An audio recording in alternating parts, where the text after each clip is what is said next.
Good evening, and thank you for joining us tonight at 10. I'm Ashley Godwin, joined by meteorologist Simone Thomas and Nick Luttrell. And Nick, we are going to start off with what a game going on right now with Arkansas. It's a close one. I think it's closer than a lot of people expected. For sure. Arkansas up by 10 right now in the under 4-minute timeout, playing against a really good Kentucky team, the number 12 team in the country. But the Razorbacks have done such a good job efficiently on both sides of the basketball, playing really good offense, shooting the ball well, and also defending at a really high level against a really good Kentucky team. I mean, as you mentioned, this is John Calipari's return to Rupp Arena. He was the coach there for the last 15 years, so this game is probably the most hyped up game of the season for the Razorbacks, maybe the decade for Kentucky, and it's certainly lived up to that hype. Hopefully we'll have highlights a little bit later in sports, but it's certainly been a really fun game between the Wildcats and the Razorbacks right now. And I know you'll keep up with it throughout and let us know when you come back here in several minutes, and we're excited to hear it.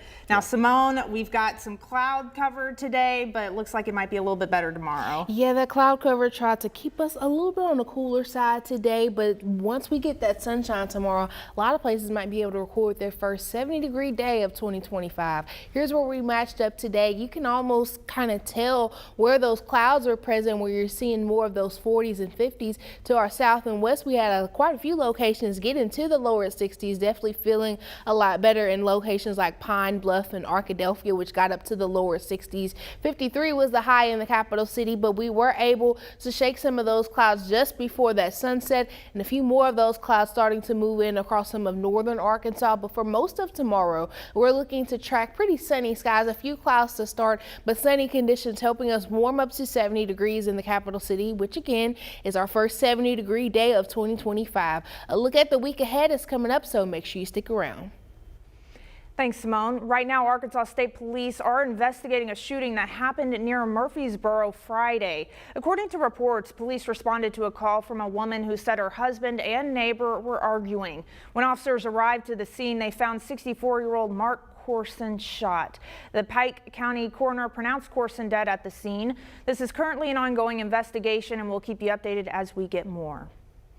And in Little Rock, police are currently searching for a teenager who they believe is connected to a homicide that happened earlier this week. Officials are searching for 16-year-old Zaylin Willis. There's currently a capital arrest warrant out for him.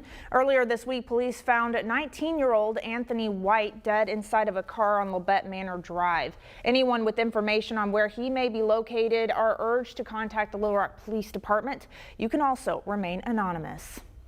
And in Pine Bluff, police are bringing a new camera network online to fight crime. It's similar to programs in Little Rock and North Little Rock. The department's Crime Eye program lets people and businesses share their footage from doorbell or game cameras. If they can see public areas like streets or sidewalks, you can register them with police to help solve and prevent crime in your neighborhood.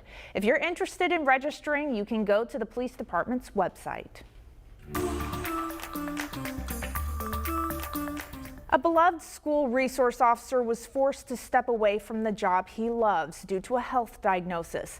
THV 11's Carter Thweet is in the studio after meeting him today and shares how he managed to stay smiling.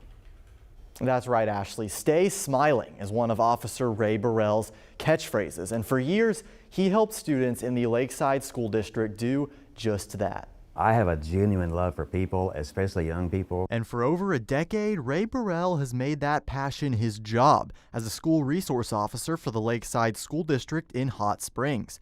According to Courtney Eubanks with the district, Burrell is extremely inclusive for all students. So he looked at all students as the same and gave opportunities for all students. That includes letting students take part in his Joke of the Day videos, which have become famous at Lakeside. One year, the senior class got him back with a joke of their own, decorating an unsuspecting Burrell's car. He also helped start a program called Restorative Justice, which replaced students simply sitting in detention. I would actually have discussions with them, talk to them about what they did, what happened, what do we need to do to get back on track. It's really helped with students with discipline, concerns, you're not going to see that repeat concern, because a lot of times you get to the root of the problem and what's bothering them. But recently, Burrell was forced to step away from the job due to chronic illness. He's been homebound and describes it as waking up with the flu every day. He says he misses the job, but one thing that's lifted his spirits is the support he's received after posting updates on social media. They remembered things that I had done with them because of the way it made them feel. So I've had people from kids that have kids of their own that reach out to me, and it's been really uplifting and really helpful. So while he may not be back at Lakeside, Burrell says he's happy with the impact he had. Eubanks says everyone else is too. He's always looking to make somebody smile and make their day better. I think that every person you lock eyes with has a purpose, they matter, and I try to treat everybody that way, and I try to make sure that the kids understand that as well. Officer Burrell did so many other things that we didn't have time to get to in that story. You might have seen in some of the pictures, he helped with the Special Olympics. He danced with the dance team at pep rallies, raised money for charity, and so much more. Truly somebody we can all look up to. Ashley. Thank you, Carter. Meanwhile, first responders looked through burned cars, damaged homes, and charred debris today in Philadelphia. They're trying to determine what made an air ambulance jet plane en route to Missouri explode as it crashed on a busy city street. All 6 people on board were killed, including a young girl, and at least 1 person on the ground died. Madeline Wright has the latest. The small plane carrying 6 people, including a child who had undergone treatment at a Philadelphia hospital, crashed shortly after takeoff Friday night.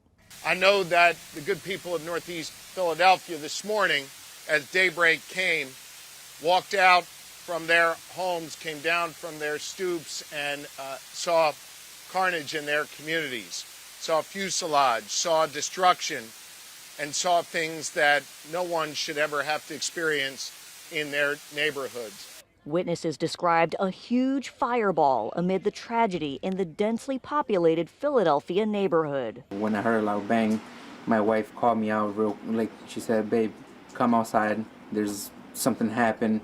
A flash out of nowhere came up. It's very scary, especially since the other day there was another plane crash with a helicopter. 2 days in a row, basically. It's just unheard of. Authorities are working desperately to find any other casualties on the ground as they go house to house to inspect the dwellings in the area. This is an active investigation scene. The debris is scattered. It is very dangerous. Of the 6 people on board the Learjet, 1 was a girl who had just completed treatment at Shriners Children's Hospital. Officials say her mother and crew members were also on board. Mexican President Claudia Sheinbaum said all the victims were from Mexico. Madeline Wright, CBS News, Philadelphia. Authorities say 19 people were injured and warn that casualty numbers on the ground could rise. Meanwhile, NTSB officials are continuing their investigation into the deadly mid-air collision between an American Airlines airplane and a U.S. Army Black Hawk helicopter. Tonight, they say they are working on gathering more information on the position of the helicopter in the moments just before its collision with the airplane. I can tell you at one point very close to the impact, there was a slight change in pitch, an increase in pitch. That is something that we will get you more detail on, but it was an indication of an increase in pitch. Officials say the crash killed all 64 people on board of the American Airlines flight, as well as 3 that were in the helicopter. With the weekend finally here and the weather feeling like spring, drivers here in Arkansas are hitting the road to enjoy the beautiful weather.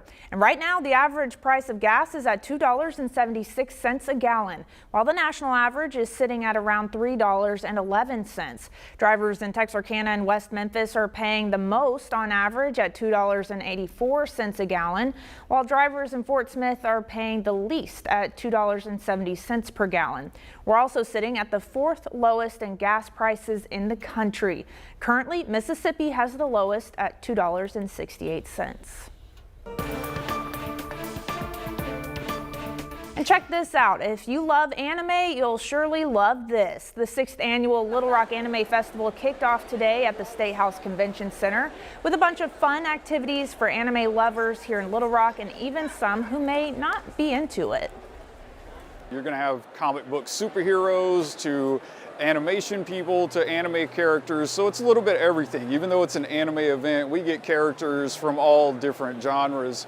So it's a great multicultural, multi-genre event.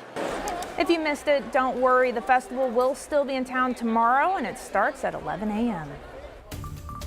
Required seatbelt use has now been required by law for 40 years. In a few minutes, we're taking a trip back in time and taking a closer look at the launch of the landmark legislation that saved countless lives.